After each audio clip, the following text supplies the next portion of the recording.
Bonjour à tout le monde, nouvelle vidéo électrocodeur. Aujourd'hui, on va utiliser un moteur pas à pas avec notre ESP32.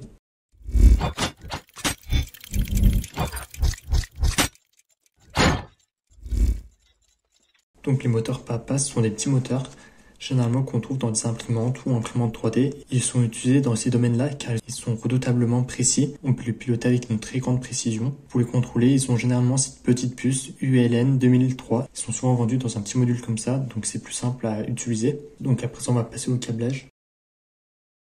Donc le IN1, Input 1, on va le connecter sur la pin 32 de notre ESP32. Ensuite, IN2, on va le connecter sur la pin 33. IN3, on va le connecter sur la pin 25. Et ensuite, IN4, on va le connecter sur la pin 26.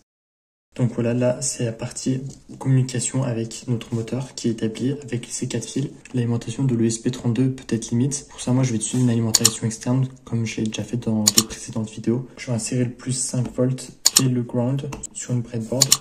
Le ground de mon alimentation, je vais la relier avec le ground de mon ESP32. Ensuite, je connecte le GND avec notre GND qui sera commun donc à notre alimentation, à notre moteur et à notre ESP32.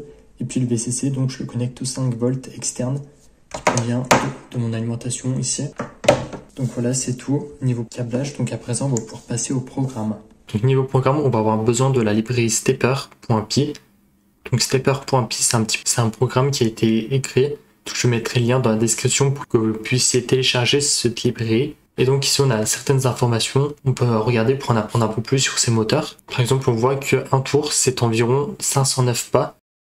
C'est une bonne librairie qui a été faite pour les moteurs pas à pas et pour le ULN 2003, donc le contrôleur que je vous ai présenté juste avant. Cette librairie on va faire enregistrer sous appareil MicroPython stepper.py avec un grand S. Ensuite on fait OK, ça va l'enregistrer. Donc ensuite dans le programme, une fois qu'on a importé stepper, on importe pin de la librairie machine, on importe time, on crée nos 4 variables pour contrôler les moteurs.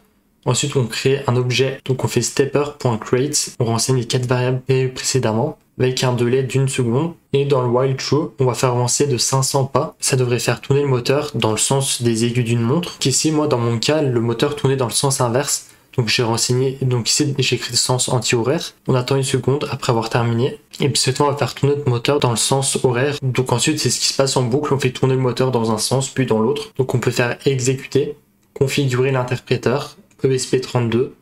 On sélectionne le bon port, et puis on fait OK. On peut à présent exécuter le script. Et donc là, on voit notre moteur qui tourne.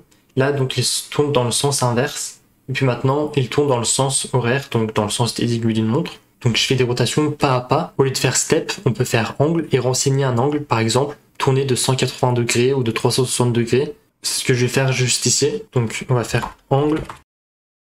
On va faire stopper l'interpréteur. On va réexécuter le script. Et donc là, on va tourner à 360 degrés. On va contrôler même avec les degrés, pas forcément en faisant des tours. Donc dans cette vidéo, vous avez vu comment contrôler un moteur pas à pas avec son ESP32 programmé en MicroPython. Donc j'espère que cette vidéo vous a plu.